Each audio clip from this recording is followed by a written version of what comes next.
The market square exploded into screams the moment the small golden shape burst from the tree line. A leopard cub, no older than 4 months, came running straight through the rows of vegetable stalls with its eyes wide and its legs shaking under its own weight. Baskets tipped over. Chickens flew into the air. A boy dropped his bicycle and ran without looking back. Within seconds, 30 people scattered in every direction, certain that a wild predator was about to hurt someone. Emma Sinclair had just stepped out of the small clinic where she worked, carrying a bag of medical supplies, when the chaos reached her. She did not run. She stood still for 1 second, watching the cub's uneven, panicked movements. And something inside her told her this was not an animal hunting for prey. This was an animal running from fear. "Get back! Get back, it will attack!" a man shouted, waving a wooden pole above his head. The crowd pulled further away, forming a wide, frightened circle around the cub, which had now stopped in the middle of the square, cornered, breathing hard, its ribs clearly visible under its fur. Its paw was bleeding. It turned in a slow, confused circle, snarling weakly at anyone who came too close, but the sound was thin, more like a cry than a threat. Emma's heart pounded, but her mind stayed clear. She had spent 3 years volunteering at a wildlife rescue center before moving to this quiet town to work at the local clinic, and she knew the difference between an animal that wanted to hurt someone and an animal that was simply terrified and alone. This cub was the second kind. "Someone call the wildlife office," she said, but her voice was calm, almost gentle, cutting through the noise around her. A tall man near the fruit stall, Daniel Ashworth, who ran the small hardware shop across the street, grabbed her arm. "Emma, don't. Look at it. It could still hurt you." She gently pulled her arm free. "It's more scared of us than we are of it, Daniel. Look at its paw. It's hurt. It probably lost its mother." "That doesn't mean it's safe," he said, but Emma was already walking forward, slow steps, her palms open and turned toward the sky, exactly the way she had been trained to approach an injured animal. The crowd fell into a strange, heavy silence. Somewhere behind her, a woman whispered a warning. Somewhere else, a child began to cry. The cub's ears flattened against its skull, and its muscles tensed as Emma came closer, step by careful step, until she was only a few meters away. Then, without any warning, the cub charged. It was not a slow approach. It was a full, fast charge, its small body moving faster than anyone expected, straight toward Emma. Someone screamed. A man near the back turned and ran, knocking over a stand of clay pots that shattered across the stone ground. Daniel took a step forward as if to pull Emma back, but there was no time. The cub was already closing the distance between them. Emma did not step back. She dropped to her knees, opened her arms wide, and in a soft, steady voice, she said the words that would later be repeated across the entire town, and then across the entire country. "Come here, baby. Come here. You're safe now." The cub crashed into her chest with the full force of its small body, and for one terrible second, everyone watching believed they were about to see something horrible happen. But instead of teeth and fear, there was only trembling. The cub collapsed against Emma, its thin body shaking violently, its breath coming in short, exhausted gasps. It did not scratch her. It did not bite. It simply pressed its face into the fabric of her shirt and made a small, broken sound. The sound of a creature that had been running from danger for far too long and had finally stopped. Emma wrapped her arms around it slowly, feeling every rib beneath the fur, feeling the heat of a fever running through its small body. Up close, she could see the wound on its front paw more clearly, an old injury that had never healed properly, swollen, and clearly causing pain with every step it took. "It's okay," she whispered, more to herself than to the animal. "It's okay. I've got you." The square remained frozen. Nobody moved. Nobody spoke. Daniel stood a few steps away, his pole lowered, staring at the woman kneeling in the dust with a wild animal wrapped in her arms, as though she were holding a frightened child rather than a predator that, only a moment before, everyone believed was dangerous. An older man, Henry Whitmore, who had lived in the town longer than almost anyone, slowly lowered the stick he had been holding. "I have never seen anything like that in my whole life," he said quietly. Emma barely heard him. Her attention was entirely on the cub in her arms, on its rapid breathing, on the warmth of its fever, on the wound that needed attention immediately if the animal was going to survive the day. She had seen enough sick and injured animals to know that this cub did not have much time. "I need a blanket," she called out, without taking her eyes off the trembling body pressed against her. "And someone needs to bring my bag from the clinic doorway. Now, please." For a moment, nobody moved, still too stunned by what they had just witnessed. Then a young woman near the front, Lucy Bennett, who worked at the town's small post office, snapped out of her shock and ran toward the clinic to fetch the bag. Others began to move as well, some out of curiosity, some finally willing to help, now that the danger appeared to have passed. Daniel crouched down a few feet away, keeping a careful distance but no longer holding his pole as a weapon. "Emma," he said quietly, "are you hurt? Did it scratch you?" She shook her head, still stroking the cub's head with slow, even movements. "No, it's not trying to hurt anyone, Daniel. It's dying of thirst and hunger, and this wound on its leg is infected. It probably got separated from its mother days ago. Or something happened to its mother," Henry said grimly, stepping closer now that the crowd's fear had softened into curiosity. "There's been talk of predators losing territory near the old logging road. Maybe this little one wandered too far and got lost." Lucy returned, breathless, holding Emma's bag and a folded blanket someone had handed her along the way. She held both out at arm's length, still nervous despite everything she had just seen. "Here, is it safe? Can I get closer?" "Slowly," Emma said. "Move slowly and quietly. Loud movements will frighten it again." Lucy knelt down carefully and passed the blanket to Emma, who wrapped it gently around the cub's shaking body. The animal barely reacted, too exhausted and too sick to resist. Its breathing had grown shallow, and its eyes, which had been wide with terror only minutes earlier, now looked heavy and unfocused. "We need to get it somewhere quiet," Emma said, lifting the wrapped bundle carefully into her arms. The cub weighed less than she expected, far too light for an animal its age, another sign of how long it had gone without a proper meal. Away from the noise, away from the crowd. It needs water, and that wound needs to be cleaned before infection spreads any further. Daniel stood and offered his hand to help her rise, which she accepted, while keeping the cub cradled securely against her chest. "The clinic storeroom," he suggested. "It's quiet back there, and it locks from the inside." Emma nodded, already moving in that direction, careful not to jostle the animal too much. The crowd parted to let her through, their earlier panic now replaced with a strange, hushed wonder. Some people reached out as if to touch the cub, then pulled their hands back, unsure whether they were allowed to be that close to something that only moments before had sent them all running in fear. Henry walked beside her, matching her pace. "You know the wildlife office will want to take it once they hear about this." "I know," Emma said, not slowing down. "But right now, it needs water, and it needs that wound cleaned. Everything else can wait until it's stable." "And if the wildlife office decides the safest thing is to put it down because it's too weak to survive?" Henry asked, his voice careful, testing her reaction. Emma's jaw tightened, but she kept walking. "That's not going to happen, not while I have anything to say about it." They reached the clinic, and Daniel held the door open while Emma carried the cub inside, past the small waiting area and into the quiet storeroom at the back, where shelves of supplies lined the walls and a single window let in soft afternoon light. She laid the blanket down gently on the floor and set the cub upon it, keeping one hand resting lightly on its side so it would not feel suddenly abandoned. "Lucy, can you bring a bowl of water?" "Not cold, just room temperature," Emma said, already opening her bag and pulling out gauze, antiseptic, and a small flashlight to examine the wounded paw more closely. Lucy hurried off to find a bowl, while Daniel stood near the doorway, watching Emma work with careful, practiced hands. The cub barely stirred as she examined the swollen paw, though a soft whimper escaped when her fingers found the tender area near the wound. "There's something in there," Emma murmured, more to herself than to anyone else, angling the flashlight for a better look. "Looks like it might be a small thorn, or part of a broken branch. It's been in there for days, judging by how infected the skin around it has become." "Can you get it out?" Daniel asked. "I can try, but I don't have the right tools here, and it needs proper medication, something stronger than what I keep in this bag."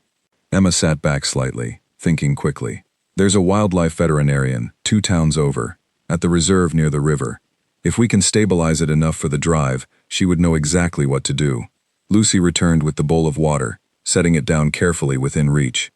Emma dipped 2 fingers into the water and let a few drops fall near the cub's mouth, encouraging it gently to drink.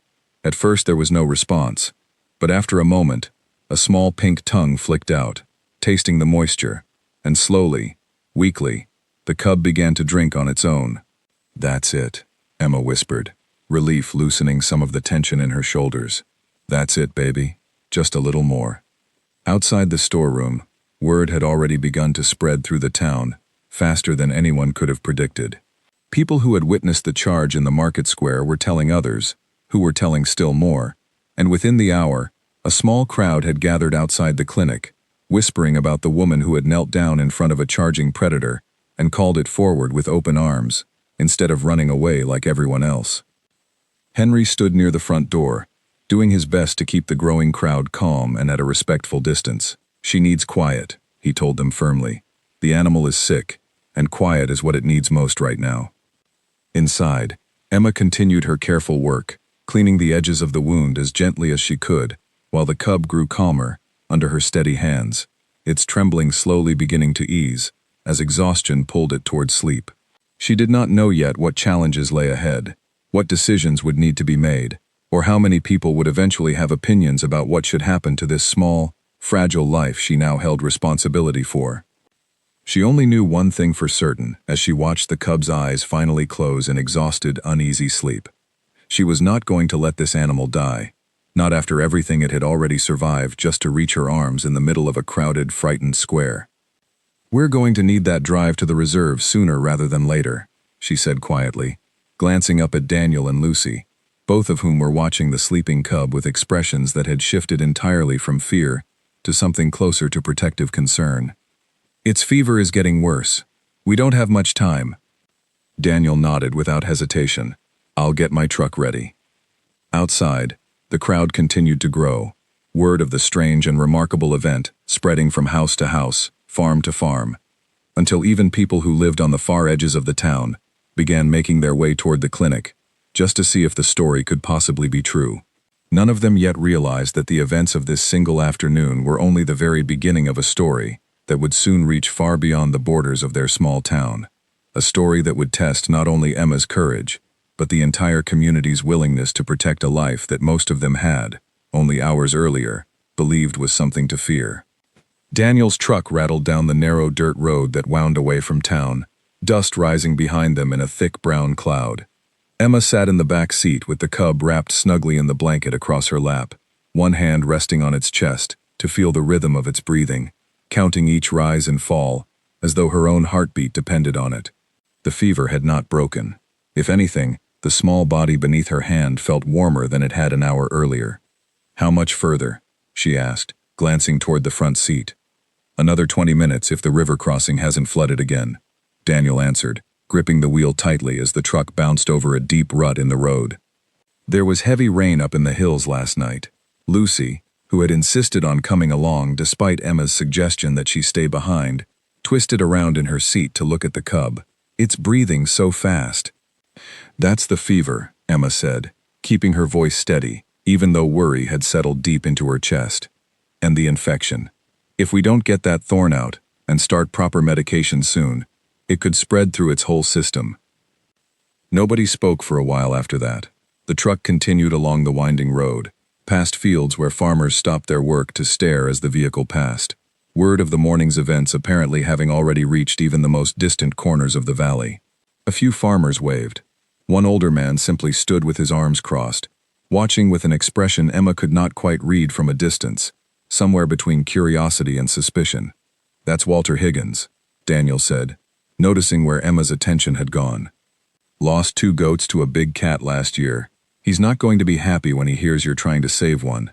Emma's stomach tightened, but she kept her hand steady on the cub's chest. "This cub didn't take his goats. It's 4 months old. It couldn't have hunted anything on its own." "Try telling him that," Daniel muttered, though not unkindly. "People around here don't always separate one predator from another once they've lost something they care about." The comment settled uncomfortably in the back of Emma's mind as the truck rolled onward. She had grown up in a city far from places like this, where wild animals were something people saw in documentaries rather than something that wandered into market squares and threatened livelihoods. It had taken her years of volunteering, of long nights at rescue centers, of watching skilled veterinarians treat animals that most people would have preferred simply disappeared, to understand that fear and hatred toward wildlife usually came from a place of real loss, real hardship, not simple cruelty. Still, understanding where the fear came from did not make it any easier to face when a life hung in the balance. The truck slowed as they approached the river crossing, and Emma leaned forward to look through the windshield. The water, usually shallow enough to drive through without concern, now ran high and fast, brown with mud from the storm the night before. "That's higher than I expected," Daniel said, easing the truck to a stop at the edge of the crossing. "Can we get through?" Lucy asked, worry creeping into her voice. Daniel studied the water for a long moment, calculating. "Maybe. It's risky, but if we wait for it to go down, that could take hours we don't have." Emma looked down at the cub in her lap. Its breathing had grown even more shallow in the past few minutes, its small body almost still except for the rapid rise and fall of its ribs. She made her decision quickly. "We go through. Slowly, but we go through." Daniel nodded, shifted the truck into a lower gear, and eased forward into the rushing water. The vehicle rocked unsteadily as the current pushed against its sides, and for one heart-stopping moment, Emma felt the back wheels slip against the muddy riverbed. Lucy gasped and grabbed the door handle. Emma tightened her arms protectively around the cub, bracing herself as best she could, while keeping her hold gentle enough not to cause it further distress. "Come on," Daniel muttered through gritted teeth, pressing gently on the accelerator. The engine strained, tires spinning briefly against the slick stones beneath the water, before finally catching traction and pulling the truck forward, out of the deepest part of the current, and up the muddy bank on the other side. Nobody spoke for several seconds after they cleared the crossing, each of them releasing a breath they had been holding without realizing it. "Well," Daniel said, attempting a shaky laugh, "that wasn't part of the plan." Emma looked down at the cub, checking that it had not been jostled too badly during the crossing. It remained still, eyes closed, but its chest continued its rapid, shallow rhythm. "We're okay," she said quietly, unsure if she was speaking to Daniel, to Lucy, or to the small creature in her arms. "We're still okay." The remaining drive passed more quickly, the road eventually widening as they approached the entrance to the wildlife reserve, a collection of low buildings surrounded by tall trees and a wide, well-maintained fence. A sign near the entrance read Riverside Wildlife Rescue and Rehabilitation Center, and beneath it, a smaller sign listed visiting hours that had clearly already ended for the day. "I called ahead while you were cleaning the wound," Lucy said, glancing back at Emma. "The veterinarian said she'd wait for us, no matter how late we arrived." Relief flooded through Emma's chest as Daniel pulled the truck up to the main building, where a woman in a green uniform was already waiting outside, arms crossed, watching the vehicle approach with obvious concern. As soon as the truck stopped, she moved quickly toward the back door, pulling it open before Emma had even finished unbuckling her seatbelt. "I'm Oliver Grant's assistant," the woman said quickly, though Emma barely registered the name through her focus on the cub. "Dr. Grant is prepping the treatment room. Let's move fast."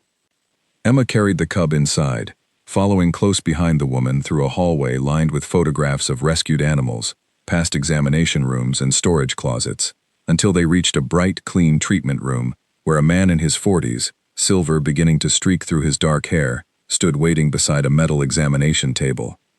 "Set her down right here," Oliver Grant said, his voice calm and confident, in a way that immediately eased some of the tension in Emma's shoulders. "Let's take a look." Emma laid the cub gently on the table, unwrapping the blanket carefully, while Oliver moved with quick, practiced hands, checking its temperature, its pulse, gently pressing along its abdomen and limbs. "Fever's high," he said, frowning slightly as he examined the wounded paw more closely under a bright overhead light. "And you were right about the thorn. It's gone in deep, and the infection has been building for at least 3 or 4 days, maybe longer." "Can you save the leg?" Emma asked, unable to keep the worry from her voice. "I believe so," Oliver said, already reaching for a tray of instruments his assistant had prepared.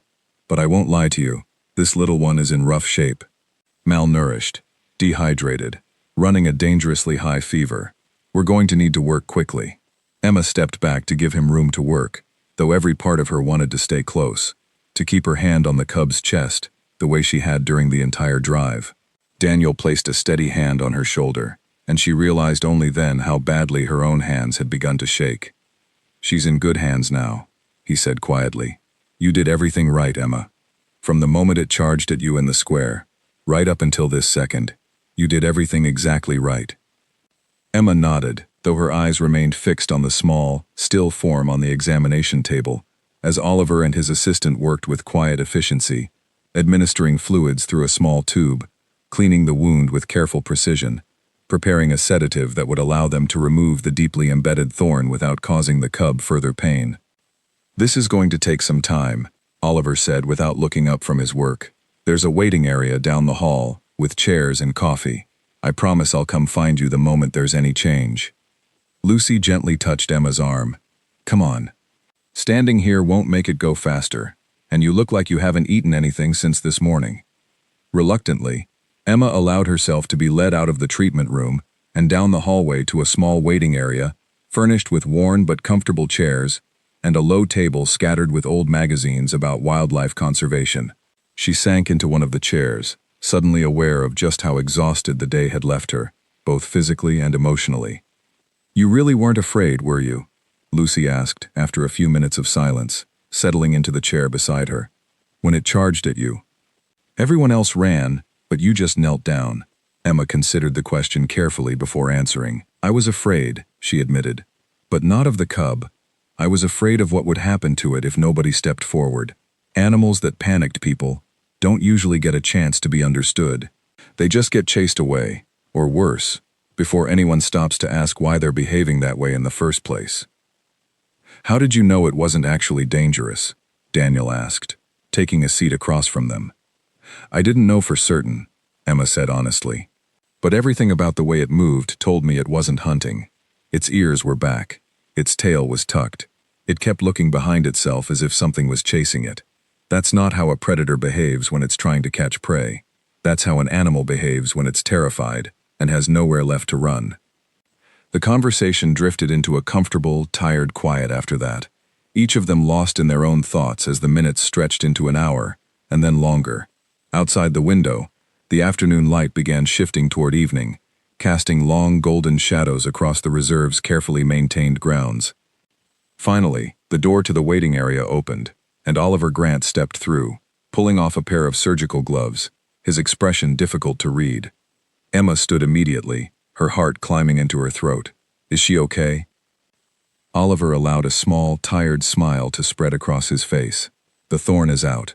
The wound is cleaned and properly treated, and her fever has already started coming down with the fluids and medication we've given her. She's sleeping now, comfortably, for the first time in what was probably several days." The relief that flooded through Emma's body was so overwhelming that she had to steady herself against the back of the chair, tears unexpectedly filling her eyes. "She's not out of danger completely," Oliver continued, his tone turning more serious. "Malnourishment this severe takes time to recover from, and infections like this can sometimes come back if we're not careful with follow-up care. But she has a real chance now, a very real chance, thanks to how quickly you got her here." "Can I see her?" Emma asked. "Of course," Oliver said, stepping aside to let her pass. "Though I should tell you, there's already been a phone call from the Regional Wildlife Authority. Word about a leopard cub charging into a crowded market square has traveled faster than I expected. They'll likely want to discuss what happens next, sooner rather than later." Emma's relief tightened slightly with new tension at those words, but she pushed the concern aside for the moment, focused entirely on reaching the small, recovering cub sleeping peacefully in the next room, unaware that the true fight for its future had only just begun. The small room where the cub slept was dim and quiet, lit only by a soft lamp in the corner, and Emma settled into the chair beside the recovery enclosure, watching the steady rise and fall of the tiny chest through the mesh.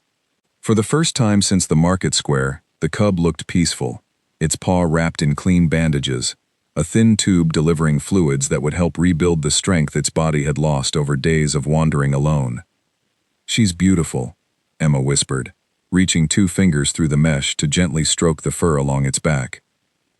"You're going to be just fine." Oliver Grant appeared in the doorway a short while later, holding a clipboard, his expression carrying the same careful weight it had held earlier when he mentioned the phone call from the Regional Wildlife Authority. "I need to speak with you about something, if you have a moment." Emma reluctantly pulled her attention away from the sleeping cub and followed him into the hallway, where Daniel and Lucy were still waiting, their own faces tightening with concern as they noticed the seriousness in Oliver's expression. "The regional office called again," Oliver said, glancing down at his clipboard. "They want to send someone out to assess the situation formally. Given the circumstances, an injured predator cub that charged into a populated market area, there are protocols they're required to follow." "What kind of protocols?" Emma asked, though something in her stomach had already begun to sink with dread. In cases where a wild predator has demonstrated behavior around a large group of people, even behavior driven by illness or panic rather than aggression, the standard procedure often leans toward euthanasia, Oliver said carefully. "Especially if there's any concern the animal cannot be safely reintroduced to the wild, or if local residents raise safety objections." The words hit Emma like a physical blow. She's a baby. She was running from fear, not attacking anyone. "You said yourself she has a real chance now." "I agree with you completely," Oliver said, his voice firm. "And I intend to make that case strongly when the inspector arrives tomorrow morning. But I won't pretend the decision is entirely mine to make. There are regulations in place, and not everyone in that office shares our perspective on situations like this one." Lucy stepped forward, her arms crossed tightly over her chest. "That's not fair. She's done nothing wrong except get lost and hurt." "I know," Oliver said gently. "Believe me, I know. But we need to be prepared to make the strongest possible argument for her survival, and that means documenting everything, her behavior, her injuries, her progress, and building a case that shows she can be safely rehabilitated and eventually returned to the wild." Emma took a steadying breath, forcing her racing thoughts into some kind of order. "Then that's exactly what we'll do. I'll write down everything I observed from the moment she came into the square, every detail." "Good," Oliver said, a small note of approval in his voice.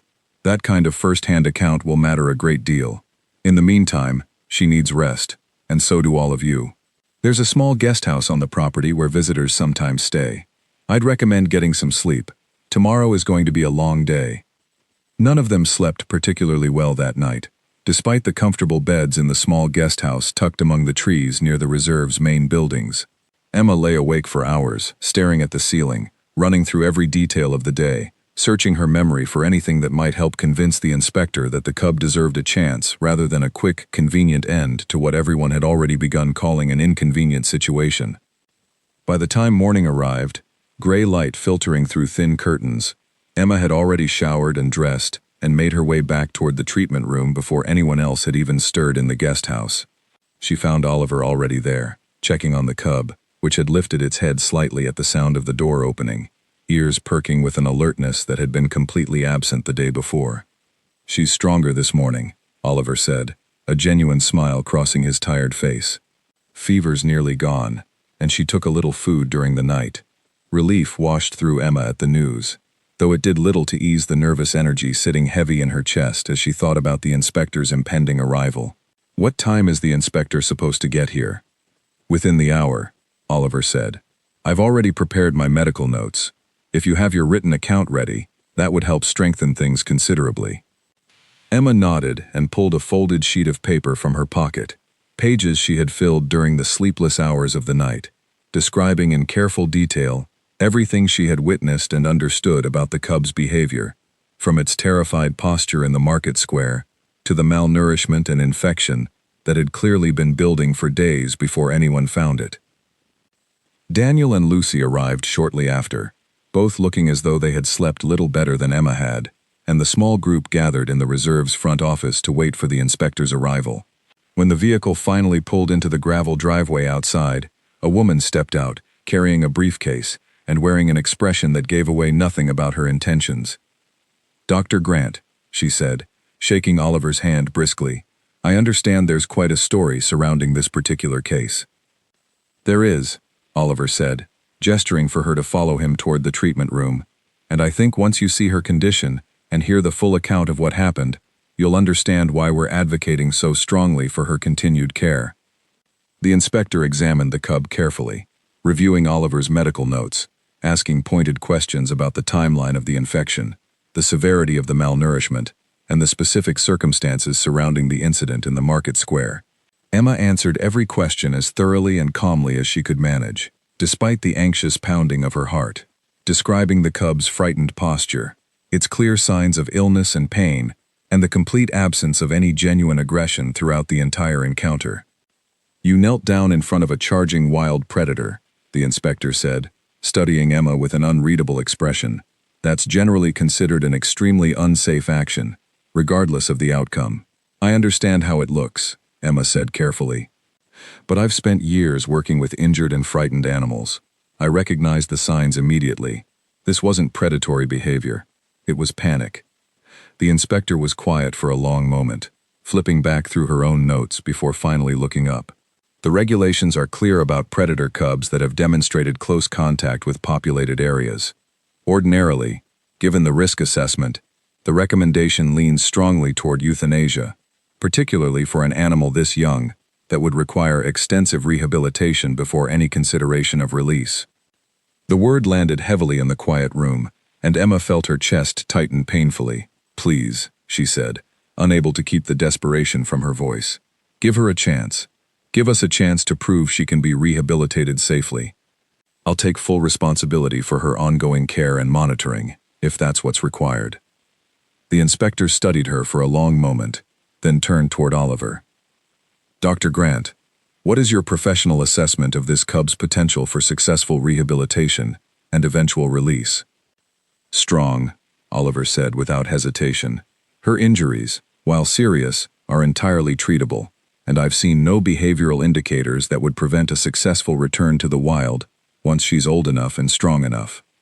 This is precisely the kind of case our facility was built to handle." The inspector closed her notebook slowly, glancing once more at the cub, which had settled comfortably against the soft bedding in its enclosure, watching the group of humans with cautious but no longer terrified eyes. "I'll need to file a formal report, and there will be conditions attached, regular monitoring, documented progress updates, and a clear rehabilitation timeline. But given Dr. Grant's professional assessment and the thoroughness of your account, I'm willing to recommend continued care, rather than the standard protocol." The tension that had been building in Emma's chest for the entire conversation finally began to release, and she had to press her hand against the wall to steady herself against the sudden wave of relief. "Thank you," she managed to say. "Thank you so much." "Don't thank me yet," the inspector said, though not unkindly. "This will require significant commitment from all of you, and the conditions I mentioned will be strictly enforced. Any setback in her recovery, any behavioral concerns during rehabilitation, and the situation will need to be reassessed." "We understand," Oliver said firmly. "And we're prepared to meet every condition." As the inspector gathered her things to leave, word of the decision had already begun circulating outside the reserve, carried by a local reporter who had somehow learned about the situation and arrived just as the inspector's vehicle pulled away from the gravel driveway.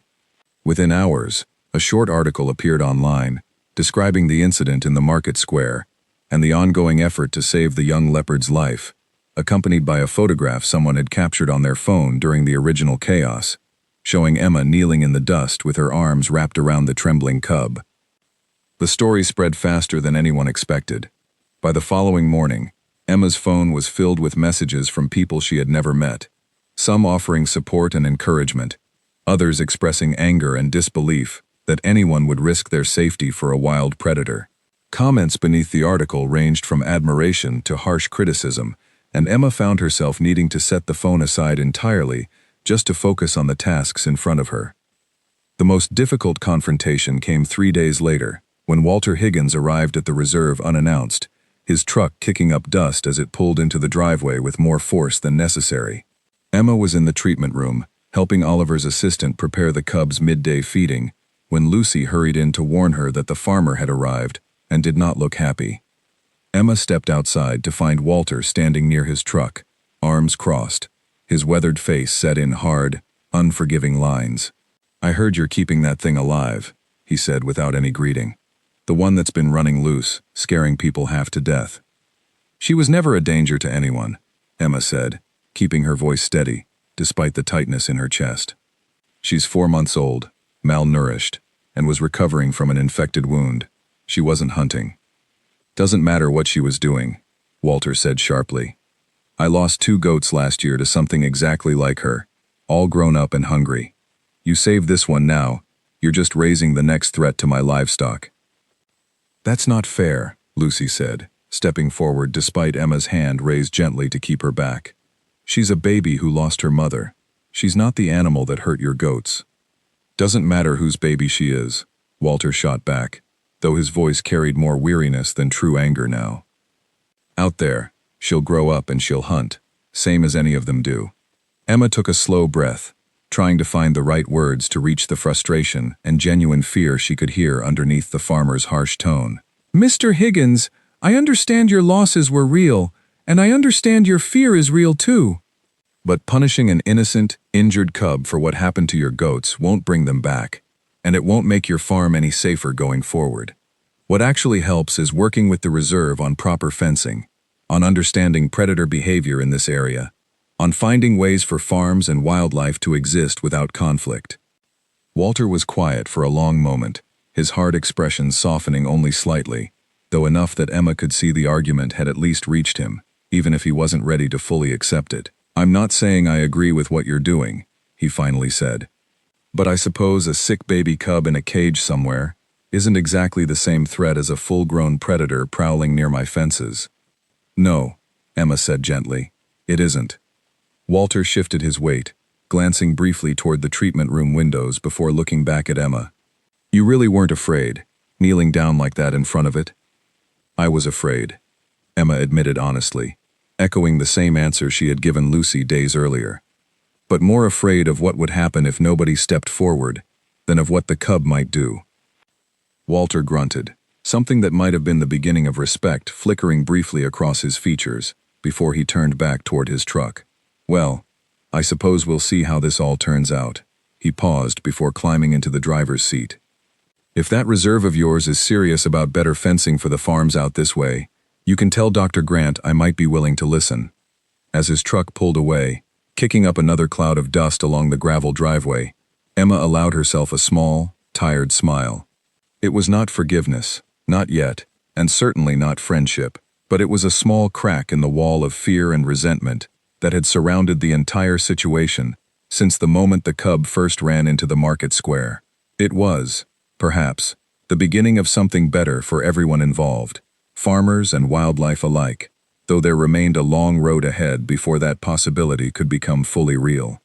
Inside the treatment room, the cub had finished its midday feeding and now watched Emma through the mesh of its enclosure with eyes that had grown noticeably brighter over the past several days, curious rather than fearful, a small but meaningful sign of the recovery still unfolding one careful day at a time.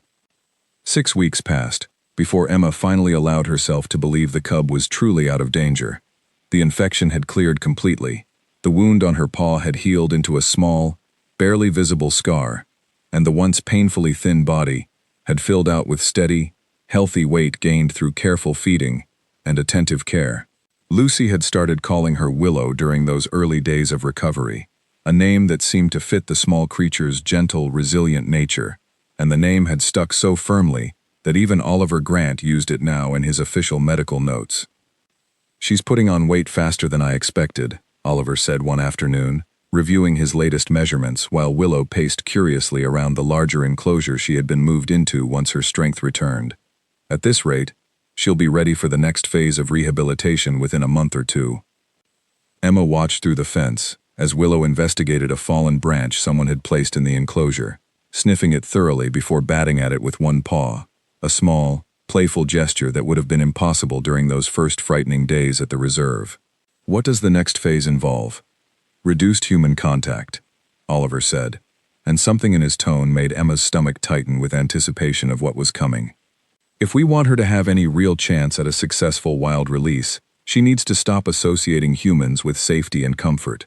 Right now, she trusts you completely, and while that trust saved her life, It will become a serious problem if it continues as she grows older and stronger. Emma had known this moment would eventually arrive, had understood intellectually from the very beginning that raising a wild predator required an eventual and necessary distance, but hearing it stated so plainly still landed with unexpected weight. How much distance? Minimal contact from here forward, Oliver said gently. Feeding through enclosure openings rather than by hand. No more sitting beside her enclosure the way you have been. It won't be easy, but it's necessary, if she's going to survive on her own out there. Emma nodded slowly, watching Willow continue her playful investigation of the branch, blissfully unaware of the conversation happening just beyond the fence that would soon change the nature of their relationship entirely. I understand. I'll do whatever gives her the best chance. The following weeks proved more difficult than Emma had anticipated. She continued visiting the reserve regularly, helping with feeding schedules and observing Willow's progress from a careful distance. But the close, comforting contact of those early recovery days gradually faded away by design. Willow seemed confused at first by the sudden change, pacing near the fence whenever Emma approached, making soft sounds that tugged painfully at Emma's heart. But over time, exactly as Oliver had predicted, the cub's attention shifted increasingly toward the natural world around her, rather than toward the humans who cared for her. It's working, Oliver told Emma one morning, several weeks into the new approach, as they both watched Willow stalking a fallen leaf across the enclosure, with the same focused intensity a wild predator would use while hunting actual prey. Her natural instincts are strengthening. That's exactly what we need to see. It doesn't make it any easier to watch, Emma admitted quietly, though pride mixed with the ache in her chest, as she observed the growing confidence in Willow's movements. Around the reserve, other changes had also begun taking shape during those same weeks. True to his word, Walter Higgins had returned to the reserve twice more, first alone and then accompanied by 2 other local farmers who had lost livestock to predators over recent years. Oliver had spent considerable time with them, discussing proper fencing techniques, motion-activated deterrents, and strategies for protecting livestock without resorting to harming the wildlife that shared the surrounding land. It's not going to solve everything overnight, Walter admitted to Emma during one of these visits, watching from a distance as Oliver demonstrated a new fencing design to the small group of farmers. But I'll admit, seeing that little cub healthy and playing around out there, it's hard to keep thinking about her the same way I used to think about the animal that got my goats. She's not that animal, Emma said gently, but I understand why it took time to see the difference. Walter nodded, his expression thoughtful, rather than defensive, for the first time since Emma had met him. My daughter saw that photograph of you kneeling down in the market square, wouldn't stop talking about it for a week, made me think maybe I owed it to her to at least listen to what the reserve had to offer, instead of just staying angry about what happened last year. The community's shifting attitude extended beyond the farmers as well. The local newspaper ran a follow-up article on Willow's recovery, and this time the comments beneath it leaned far more heavily toward support and curiosity than the fear and criticism that had dominated the original story. Children from the town's small school arrived one afternoon for an educational visit organized by Oliver, standing at a respectful distance from Willow's enclosure while he explained the important role predators played in maintaining a healthy balance within the local ecosystem. Several of the children asked eager questions about the cub who had once run through their town's market square, and Emma found herself smiling as she watched their fascination replace what might otherwise have grown into lasting fear. Not every development during those months proved as encouraging, however. One afternoon, while Emma was assisting with routine enclosure maintenance, a sudden loud noise from a nearby construction project startled Willow badly, sending her into a frightened, defensive posture that reminded Emma uncomfortably of that very first day in the square. It took nearly 20 minutes for the cub to calm down fully, pacing anxiously along the fence line, while Oliver and Emma watched with growing concern. That's worth noting, Oliver said afterward, making careful entries in his ongoing case file. Sudden loud noises still trigger a strong startle response. That's something we'll need to consider carefully when we start planning her eventual release location. Meaning what exactly? Emma asked. Meaning we'll need somewhere quiet, away from roads, farms, and populated areas, Oliver explained. The reserve has been in contact with a protected wilderness area, roughly 200 kilometers from here, with a healthy leopard population and minimal human activity. If everything continues progressing well, that could become a strong candidate for her eventual release. The thought of Willow being released so far away brought an unexpected wave of complicated emotion through Emma's chest, equal parts hope and quiet grief at the thought of such distance separating them permanently. She said nothing of this to Oliver, understanding perfectly well that her own feelings could not be allowed to influence decisions that needed to prioritize Willow's best chance at a genuinely wild, healthy life. As months continued passing, Willow grew steadily larger and stronger, her once uncertain movements replaced by the confident, powerful grace typical of a healthy young leopard approaching independence. The reserve staff began incorporating live prey drills into her care routine, carefully monitored exercises designed to sharpen the natural hunting instincts she would need once released into the wild. Emma watched from a distance during these sessions, marveling at the transformation from the terrified, starving cub who had collapsed into her arms in that crowded square to the increasingly capable young predator, now pacing confidently through her expanded enclosure. "She's ready sooner than I originally expected," Oliver told Emma one afternoon, nearly 8 months after Willow's arrival at the reserve, reviewing a thick file of documented progress notes, medical records, and behavioral assessments. "Her hunting instincts are excellent, her physical health is fully restored, and importantly, she's shown no concerning attachment behaviors toward humans during any of our recent observation sessions." "When would the release happen?" Emma asked, her heart caught somewhere between excitement and the same quiet grief that had settled into her chest months earlier. "Within the next few weeks, assuming everything continues on this trajectory," Oliver said. "The Regional Wildlife Authority will need to conduct a final assessment, but given her remarkable progress, I don't anticipate significant obstacles."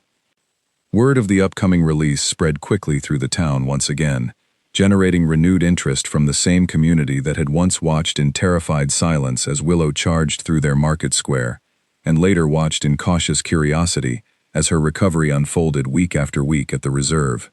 This time, however, the anticipation carried a distinctly different quality, less fear and uncertainty, more genuine hope and quiet pride in a story that had, against considerable odds, found its way toward a positive outcome.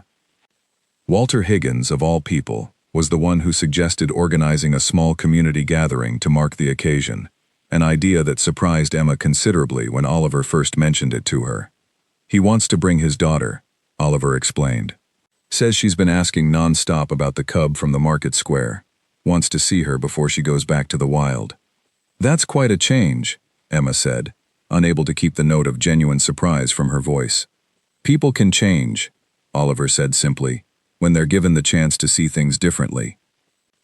As the date for Willow's release drew steadily closer, Emma found herself returning often to that first chaotic afternoon in the square, remembering the terrified charge, the screams of the fleeing crowd, and her own instinctive decision to kneel down rather than run.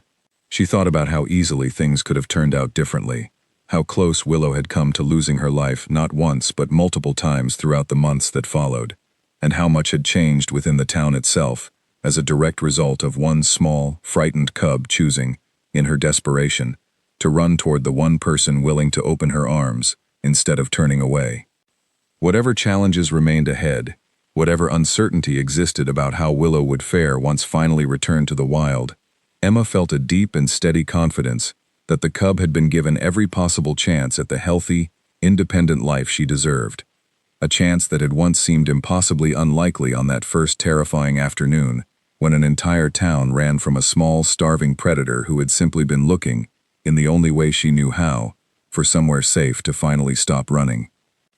The morning of the release arrived cold and clear, mist still clinging to the tops of the distant hills, as Oliver Grant's transport truck rolled slowly out of the reserve's main gate, carrying a specially designed travel enclosure secured firmly in the back. Inside that enclosure, Willow paced with restless energy, sensing perhaps that something significant was about to happen, though she could not have understood the full meaning behind the long journey now beginning. Emma rode in the front passenger seat, her eyes fixed on the side mirror, watching the small gathering of townspeople who had come to see them off grow smaller and smaller in the distance. Walter Higgins had been there with his daughter, both waving as the truck pulled away, along with Lucy, Henry, Daniel, and a surprising number of others who had followed Willow's story from that first chaotic afternoon through every difficult step of her long recovery. "Nervous?" Oliver asked, glancing sideways at Emma as he navigated the winding mountain road leading toward the protected wilderness area selected for the release. "Terrified," Emma admitted, with a small, tired laugh. "Isn't that strange? After everything we've been through, I'm more nervous about letting her go than I ever was about that first moment in the square." "That's not strange at all," Oliver said gently. "It means you understand exactly what's at stake." The drive stretched across several hours, the paved roads eventually giving way to rougher tracks winding through increasingly dense forest, until finally the truck arrived at a remote clearing, deep within the protected wilderness area, far from any roads, farms, or populated settlements. A small team from the Regional Wildlife Authority waited there already, having traveled ahead to prepare the release site and confirm the presence of a healthy, established leopard population within the surrounding territory. "This is prime habitat," the lead ranger explained as Oliver and Emma climbed out of the truck, stretching muscles stiff from the long drive. "Plenty of natural prey, minimal human presence, and enough established territory that a young leopard entering the area shouldn't face excessive competition from adult males." Emma listened carefully, absorbing every detail while her attention kept drifting back toward the truck, toward the enclosure where Willow continued pacing with growing agitation, clearly sensing the change in her surroundings, the different sounds and smells of a landscape entirely unlike the reserve she had called home for the past 8 months. "We'll fit her with a tracking collar before release," the ranger continued, holding up a lightweight device designed to monitor Willow's movements and health remotely over the coming months. "This will let us follow her progress without requiring direct human contact, which is exactly what we want at this stage." The process of fitting the collar required a brief sedation, administered carefully by Oliver himself, and Emma found herself holding her breath as she watched Willow grow calm and still beneath the gentle effects of the medication. The same steady hands that had once cleaned an infected wound in a small clinic storeroom, now preparing a healthy, strong young leopard for her return to the wild. "All set," Oliver said finally, stepping back once the collar had been properly secured. "She'll be fully alert again within the hour." They waited in quiet anticipation as the minutes passed, the forest around them alive with distant birdsong and the rustle of wind moving through tall trees, until finally, Willow began to stir within her enclosure, her eyes opening slowly, awareness gradually returning as the sedation wore off. "It's time," the lead ranger said softly. Emma's heart pounded as she watched Oliver and the ranger position the transport enclosure at the edge of the clearing, angling the door toward the dense tree line beyond. This was the moment, after everything, after the charge in the square, after the desperate drive across a flooded river, after the tense negotiation with the wildlife inspector, after months of careful, deliberate distance designed to prepare a frightened, injured cub for exactly this single, irreversible moment. "Whenever you're ready," Oliver said, glancing toward Emma with an understanding expression.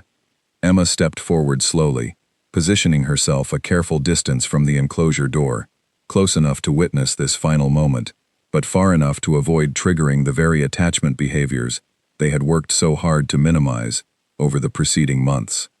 She thought briefly of that very first afternoon, kneeling in the dust of the market square with her arms open wide, calling out words of comfort to a terrified, starving creature who had nowhere else left to turn. "Go on, Willow," she whispered, though her voice barely carried beyond her own ears. "Go be free." The enclosure door swung open. For several long seconds, nothing happened. Willow remained still within the enclosure, ears swiveling as she absorbed the unfamiliar sounds and scents of the forest surrounding her, muscles tensed with the same cautious uncertainty Emma remembered from those first frightening moments in the square, though this time entirely free of the illness and desperation that had defined that earlier encounter. Then, slowly, deliberately, Willow stepped forward. She paused at the threshold of the enclosure, one paw testing the soft earth beyond, before continuing forward into the clearing, her head low and alert, every sense fully engaged with the vast, unfamiliar wilderness now spreading before her. She glanced back once, briefly, toward the small group of humans watching from a respectful distance, and for just a moment, Emma felt certain their eyes met across the clearing, though she would never be entirely sure whether that fleeting connection had been real or simply the product of her own hopeful imagination. Then Willow turned and moved toward the tree line, her pace quickening with each confident stride, until finally she disappeared entirely into the dense green cover of the forest, swallowed up by the very wilderness she had been born into, the wilderness that had nearly claimed her life before an entire town's worth of fear had given way, in one crucial moment, to a single woman's outstretched arms. Nobody spoke for a long while after that. Emma stood at the edge of the clearing, staring toward the spot where Willow had vanished into the trees, tears finally spilling freely down her cheeks, though whether from grief or overwhelming joy, she could not entirely say. Perhaps, she thought, it was simply both emotions arriving together, inseparable from one another after everything they had shared. "She's going to be just fine," Oliver said quietly, stepping up beside her. "The collar will let us monitor her progress." But everything about that release looked exactly like it should, confident, alert, ready. "Thank you," Emma said, her voice thick with emotion as she turned to face him fully. "For everything. I couldn't have saved her without you." "We saved her together," Oliver corrected gently. "You're the one who knelt down when everyone else ran." The drive back to the reserve felt different from the journey out, quieter in some ways, though filled with a sense of hopeful anticipation Emma had not fully expected. Over the following weeks, updates from Willow's tracking collar arrived regularly, showing steady, healthy movement patterns across her new territory, evidence of successful hunting behavior, and eventually, encouraging signs that she had begun establishing herself firmly within the protected wilderness area, exactly as Oliver and the ranger team had hoped. Back in the small town, life gradually settled into a new rhythm, though the memory of that chaotic afternoon in the market square remained a frequently discussed topic among residents for months afterward. Walter Higgins completed the installation of improved fencing around his farm, a project that expanded to include several neighboring farms as well, part of a broader initiative Oliver had helped organize to reduce future conflicts between local farmers and the region's wildlife population. "Never thought I'd end up working alongside a wildlife reserve," Walter admitted to Emma during one of her occasional visits back to town, standing beside his newly reinforced fence line. "But I suppose that little cub taught me something important, about not letting fear make all my decisions for me." Emma smiled, watching Walter's daughter run along the fence line, pointing excitedly at something in the distant tree line, perhaps nothing more than an ordinary bird, though the girl's imagination clearly still carried traces of the remarkable story that had unfolded in her own town not so very long ago. Nearly a year after that first chaotic afternoon, Emma received a call from Oliver that she would remember for the rest of her life.